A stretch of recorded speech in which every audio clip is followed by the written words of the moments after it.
দিদি ও দিদি, দিদি ও দিদি। ওং জয়ন্তী মঙ্গলা কালী ভদ্রকালী কপালিনী দুর্গা শিবা ক্ষমা ধাত্রী সাহা সাধা নমস্তুতে মধুকৈটব বিদ্রাভ্যি বিধাত্রী বরদে নমো রূপং দেহি জয়ং দেহি যশো দেহি দিশো জয়ী মহিষাসুর নির্নাশ বিধাত্রী বরদে নমো। বাংলার মানুষের টাকা আটকে রেখেছে, এটা আরেকবার প্রতিষ্ঠিত, প্রমাণিত।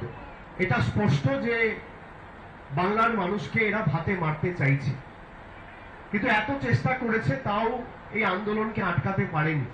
अपराधों को छुपाने के लिए कुछ नाटक कर रहे हैं, जिसका जवाब पश्चिम बंगाल की जनता देगी। দিল্লিতে মমতার সঙ্গে অভিষেকও দেখা করতে যাচ্ছেন প্রধানমন্ত্রীর সাথে। আগামী 20 তারিখ মমতা মোদীর সাক্ষাৎ, এই সংবাদ পূর্ব ঘোষিত, কিন্তু শনিবার তৃণমূল সূত্রে জানা যাচ্ছে প্রধানমন্ত্রীর সঙ্গে সাক্ষাতে মমতার সঙ্গে থাকবে অভিষেক সহ সাংসদদের এক প্রতিনিধি দল। 19 ডিসেম্বর জোট ইন্ডিয়ার স্টিয়ারিং কমিটির বৈঠক রয়েছে। 14 জনের এই কমিটিতে আছেন অভিষেক বন্দ্যোপাধ্যায়ও। সেই বৈঠকে মঙ্গলবার যোগ দেবেন তিনি।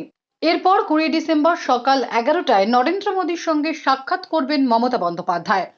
মূলত রাজ্যের বকেয়া টাকা নিয়ে তাদের মধ্যে কথা হবে বলে জানা গেছে। সাংসদদের একটি প্রতিনিধি দল নিয়ে মোদীর সঙ্গে দেখা করবেন বাংলার মুখ্যমন্ত্রী, আর সেই প্রতিনিধি দলে থাকবেন ডায়মন্ড হারবারের সাংসদ অভিষেক বন্দ্যোপাধ্যায়। রবিবার বেলা 3:30 দিল্লির বিমান ধরবেন তিনি। আবাস যোজনা, 100 দিনের কাজ সহ বিভিন্ন প্রকল্পের বকেয়ার দাবি নিয়ে বারবার সরব হয়েছে তৃণমূল। এর আগে বকেয়ার দাবিতে তৃণমূলের সাংসদ নেতারা দিল্লিতে গিয়েছিলেন অভিষেকের নেতৃত্বে। ধর্ণা প্রতিবাদে মুখর হয়েছে রাজধানী। অভিষেক সহ একাধিক তৃণমূল সাংসদকে আটকও করা হয়েছে সেদিন।